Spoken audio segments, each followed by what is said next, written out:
Figaro Radio. Un autre regard. Anne de Guigné et Salomé Boulet. Figaro Radio. Bonjour Anne de Guigné. Bonjour Salomé. Cette semaine, dans votre chronique Un autre regard, vous nous parlez d'un concept à la mode, les classes moyennes.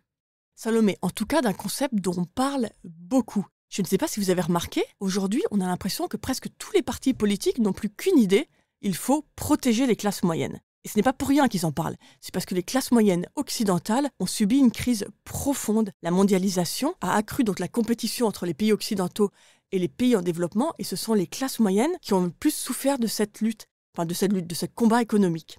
Ce qui est intéressant, Salomé, c'est qu'il faut lire un roman de Jonathan Coe, un romancier britannique. C'est un roman qu'il a dédié au Brexit, et pour essayer de comprendre pourquoi, grosso modo, les Anglais ont voté pour le Brexit, il s'intéresse de près à ce malaise. Je le cite. Ce sentiment d'injustice larvé, cette rancœur contre une élite politico-financière qui avait volé les gens comme au coin d'un bois, en toute impunité, cette rage froide d'une classe moyenne habituée au confort et à la prospérité, qui voyait aujourd'hui l'un comme l'autre lui échapper. Et c'est pour ça que les politiques parlent de la classe moyenne, parce qu'il y a un vrai malaise des classes moyennes aujourd'hui, c'est très clair. C'est d'ailleurs ce ressentiment, comme l'explique Coe dans son roman, qui a nourri le vote en Grande-Bretagne pour le Brexit. Et d'ailleurs, c'est le même mouvement qui a conduit à l'élection de Donald Trump aux États-Unis. Exactement, parce que si on regarde de près le programme économique du président, donc il y a beaucoup plus aux classes moyennes qui ont eu le sentiment que pour une fois, quelqu'un s'intéressait à leurs problèmes, et notamment aux questions d'inflation. Aux États-Unis, les loyers et les courses alimentaires ont beaucoup augmenté ces dernières années. Et ces classes moyennes qui ont souffert de l'inflation ont eu l'impression que Trump enfin leur parlait. Mais si on regarde son programme, il est quand même assez peu académique. Vous avez un mélange de baisse d'impôts, de relance industrielle, de mesures tarifaires ciblées pour rééquilibrer les échanges commerciaux et une promesse de chasse aux migrants illégaux. Et donc ce mélange, même s'il risque au final d'être lui-même inflationniste, a permis à Trump d'être élu sur ce ressenti des classes moyennes. Mais Salomé, on voit partout, que c'est dans tous les pays occidentaux, que le rejet de la mondialisation aujourd'hui vient vraiment fracturer les classes politiques et met à rude épreuve les partis traditionnellement de droite et qui étaient censés être plutôt libéraux. Et pourtant, en 2017, Emmanuel Macron voulait apporter des solutions à ce problème. Non, vous avez raison, Salomé. Emmanuel Macron, d'ailleurs, apparaissait, vous savez, comme le fameux cercle de la raison face aux populistes. On voit quelques années plus tard que les choses sont plus compliquées, mais il faut vraiment lui reconnaître que sa volonté n'était pas uniquement de dire aux classes moyennes « je vous ai entendu, je vais vous aider ». Il y avait une volonté qui allait quand même aux racines du problème, c'est-à-dire simplement de rendre plus de compétitivité au pays, pour permettre au pays simplement de répondre à ce grand combat économique mondial, de ne pas juste dire « oui, on a perdu, mais on va vous aider ». On va vous aider à souffrir le moins possible dans ce contexte. Donc c'est quand même plus ambitieux d'essayer de se dire « on va combattre ». Et Emmanuel Macron avait des idées. Il y avait le soutien à la réindustrialisation par des mesures d'attractivité, de compétitivité. Il y avait une baisse du coût du travail, la réforme de l'apprentissage. Vous savez, il avait élargi l'assurance chômage aux démissionnaires, à ceux qui démissionnent et qui ont un projet de reconversion pour permettre aux gens d'oser prendre plus de risques dans le pays. Donc il y avait quand même vraiment une volonté d'essayer de redresser la situation. Mais le succès n'a pas été vraiment au rendez-vous, Anne. Non, Salomé, on ne sent pas le pays traversé par une grande euphorie et une grande envie de prendre des risques. Alors pourquoi ? Bon là, les historiens nous le diront, mais d'ores et déjà, on peut voir qu'il y a un énorme sujet, l'angle mort des finances publiques, qui n'a pas été traité. Et puis évidemment, un sujet de portage politique. La parole du président a été très vite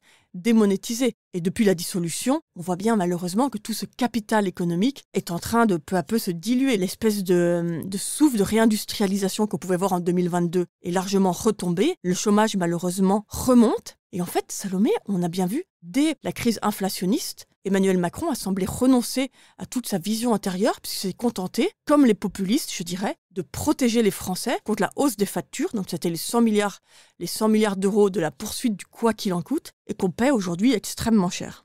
Et que proposent les autres partis politiques français alors ? Alors Salomé, c'est une bonne question et malheureusement, on voit qu'on n'a pas beaucoup de solutions nulle part. Alors du côté de la gauche, vous savez, c'est une idée que les inégalités augmentent très fort et qu'il faut lutter contre les inégalités, que tout ira mieux une fois qu'il y aura plus d'impôts. À mon sens, c'est pas ça qui va permettre au pays de mieux affronter la mondialisation. Et puis du côté de la droite traditionnelle, les LR, il n'y a pas non plus beaucoup de solutions. Le courant libéral, réformiste, ne s'exprime plus beaucoup. On a vu au moment du budget de Michel Barnier, la grande position LR a été de protéger les retraités. Donc est-ce que c'est avec ça qu'on rend un pays plus compétitif ? Je ne suis pas sûre, je ne suis pas pour l'appauvrissement des retraités. Mais c'était étonnant de voir la grande ligne rouge était sur les retraites. Et puis du côté, pour le coup, du RN, on est aussi complètement dans un discours de protection contre la mondialisation, sans grande idée pour permettre au pays de revenir dans la course. Mais Salomé, quand on regarde les chiffres de l'INSEE, est-ce qu'en France, le problème, c'est la redistribution? Je ne crois pas. C'est très impressionnant, hein.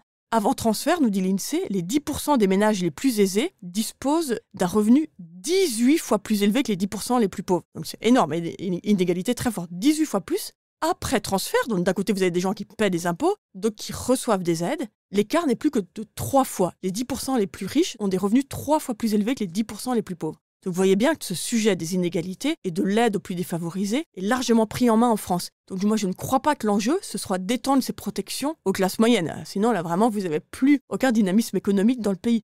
À mon sens, peut-être, bien plutôt donc de multiplier ces parapluies avec un argent qu'au fond, nous n'avons absolument plus. Ce qu'il faudrait vraiment trouver dans le pays, c'est les moyens pour permettre à chacun de trouver les ressorts d'une vie autonome et donc d'oser de nouveau prendre des risques. Merci Anne de Guigné. Merci Salomé. Je rappelle que l'on peut retrouver un autre regard sur Figaro Radio, le site du Figaro et sur toutes les plateformes d'écoute. À bientôt. À bientôt.